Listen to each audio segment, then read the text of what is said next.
nombre es Tamira Alejandra Ponce Parrales, estudiante de la Universidad Laica Eloy Alfaro de Manabí, de la Facultad de Ciencias Médicas, carrera de Medicina. Y hoy les voy a hablar sobre lo que es el oído. El oído. Para empezar, el oído es un órgano sensorial que va a presentar dos sistemas, que son el sistema auditivo y vestibular.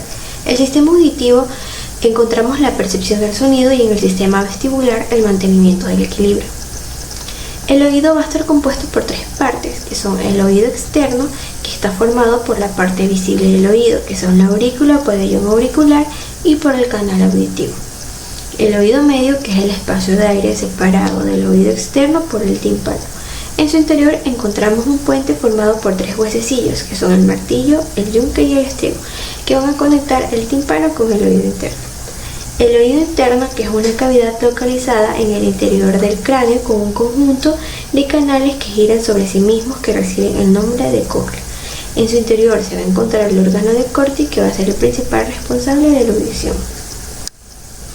La función general del oído es la audición, que es la percepción de sonidos, y el equilibrio, que es el movimiento o posiciones de la cabeza.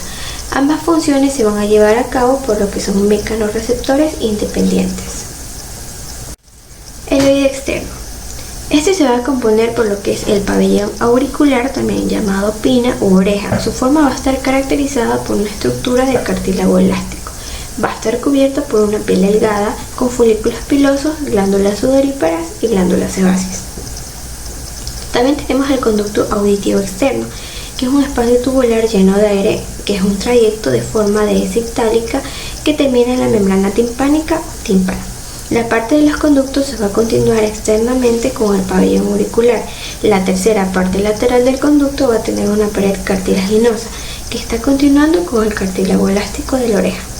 Las dos terceras partes mediales del conducto se encuentran dentro del hueso temporal. Las partes del conducto van a estar revestidas por piel, que esta se continúa con la de la oreja.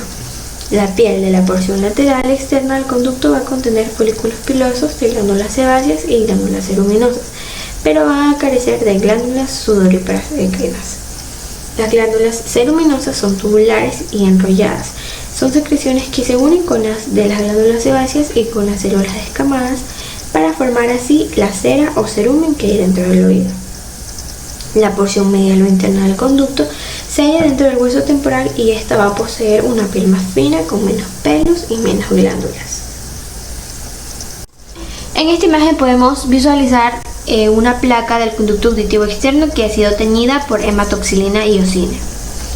Podemos ver que la piel del tercio externo contiene pelos finos y la dermis contiene numerosas glándulas ceruminosas, que estas son de forma tubular y enrolladas, que van a secretar cerumen o cera y se van a asemejar bastante a lo que son las glándulas sudoríparas apócrinas especializadas.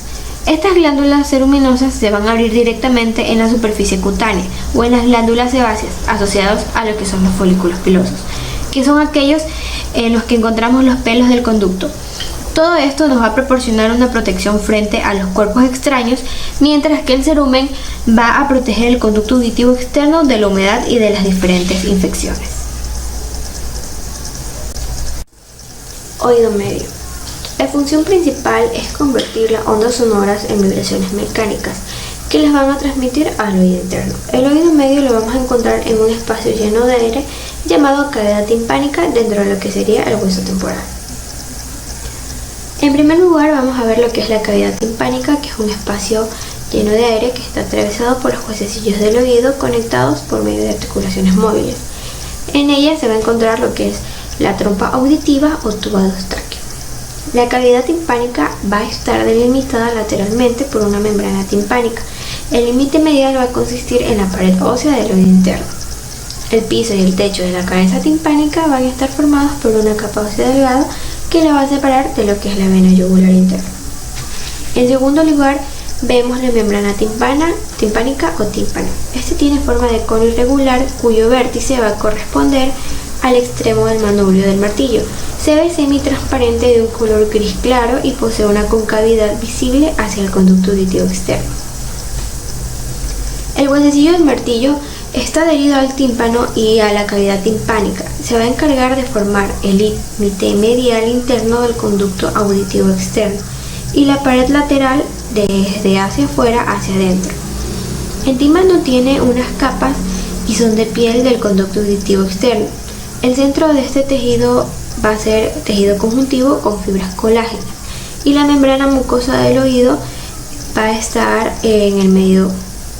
El tímpano va a tener dos partes, una parte mayor y una parte menor. La parte mayor e inferior es la porción tensa, es decir, que está fuertemente tensada, como su nombre lo dice.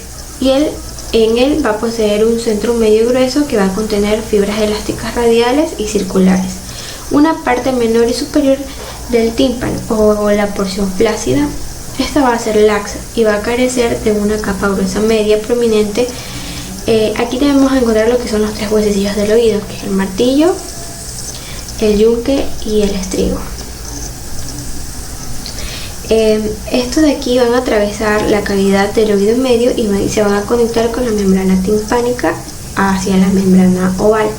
Estos huesecillos también se van a conectar por medio de articulaciones sinoviales. El martillo va a estar adherido a lo que es la membrana timpánica. El yunque se va a vincular al martillo con el estribo y el estribo, que es la base que debe encajar en la ventana oval. En tercer lugar vamos a hablar sobre lo que es la trompa de Eustaquio o trompa auditiva, que básicamente es un conducto estrecho y aplanado que se forma por un epitelio pseudocilíndrico estratificado ciliado y un quinto que está compuesto por lo que son células caliciformes. Esta trompa auditiva va a permitir la entrada de aire en el oído medio, igualmente las presiones. Por último vamos a encontrar unas celdas aéreas, que son un sistema que se proyecta dentro de la porción mastoidea del hueso temporal, desde el oído medio. Estas celdas aéreas van a tener un revestimiento epitelial continuo con el de la cavidad timpánica apoyada sobre lo que es el periósteo. El tímpano va a estar formado por tres capas, una capa cuticular externa, una capa fibrosa intermedia y por último una capa mucosa interna. La capa cuticular va a consistir en una piel fina desprovista de folículos pilosos, cuya dermis solamente tiene 10 células de grosor con una capa basal plana y en la que no van a existir los habituales crestas epidérmicas. La fina dermis va a contener fibroblastos y una red delicada vascular. La capa fibrosa intermedia está constituida por lo que es una capa externa de fibras que van a irradiar desde el centro de la membrana hacia la periferia. Y por último, la capa interna de fibras dispuestas circunferencialmente en la periferia. Estas fibras tienen una gran cantidad de colágeno tipo 2 y tipo 3 y una pequeña cantidad de colágeno tipo 1, de forma que su composición es distinta de la habitual y está especialmente adaptada a la función del tímpano.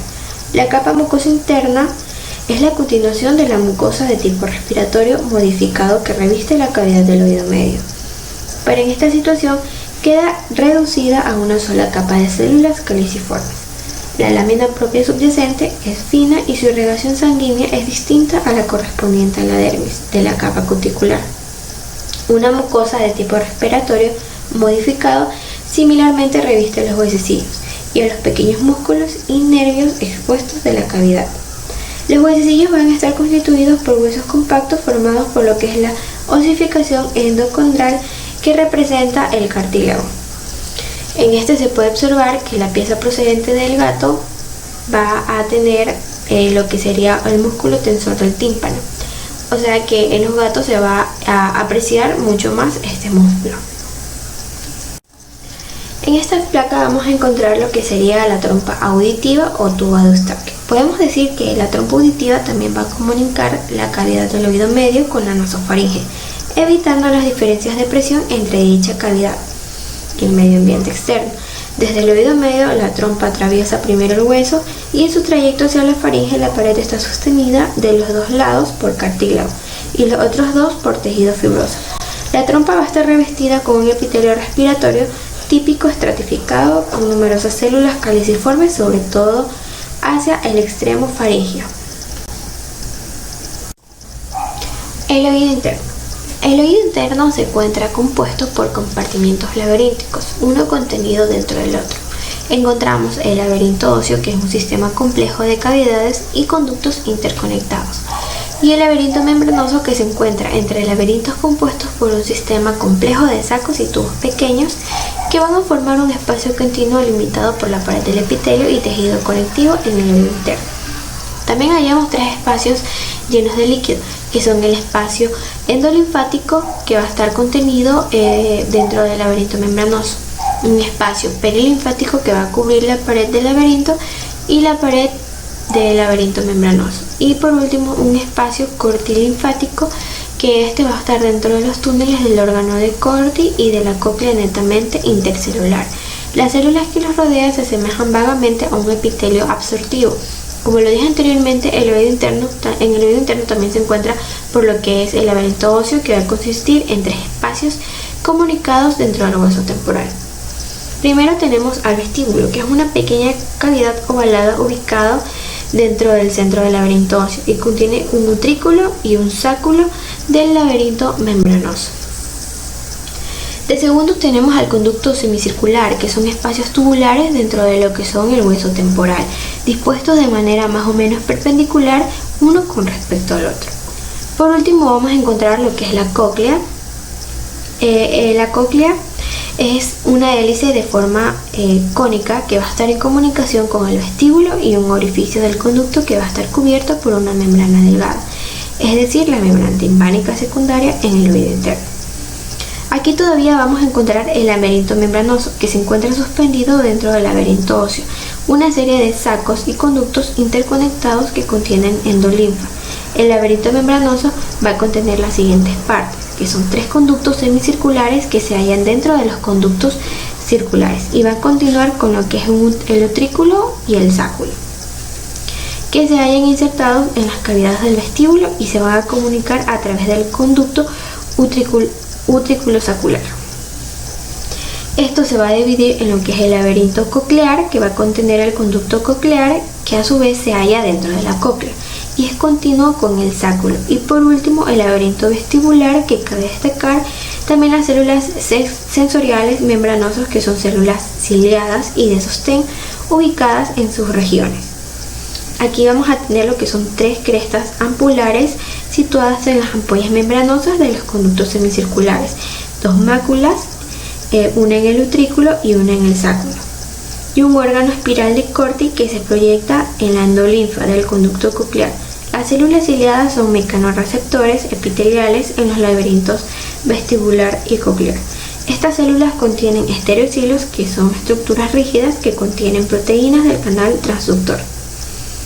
Las células se comunican con las fibras nerviosas aferentes por sinapsis, y existen 2 tipos de laberinto, que es el laberinto vestibular, que va a tener células ciliadas tipo 1 y en forma de pera. Van a ser redondeadas y con un cuello delgado, raras por el cáliz de nervios aferentes. Y por último las células ciliadas de tipo 2, que van a ser cilíndricas y que van a poseer terminaciones nerviosas o botones aferentes y eferentes en su base.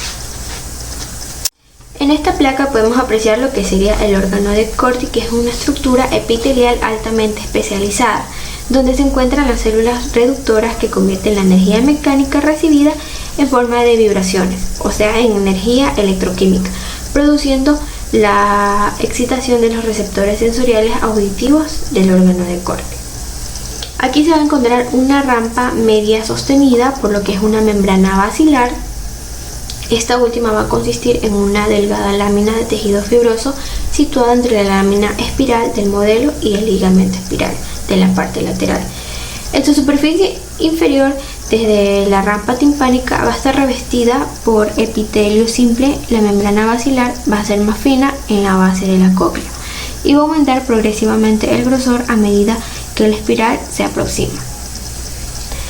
El vértice en el centro del órgano se va a encontrar un conducto de forma triangular, el túnel interno o túnel de Corti, que va a estar revestido a cada lado por una sola hilera de células cilíndricas altas, es decir, células pilares.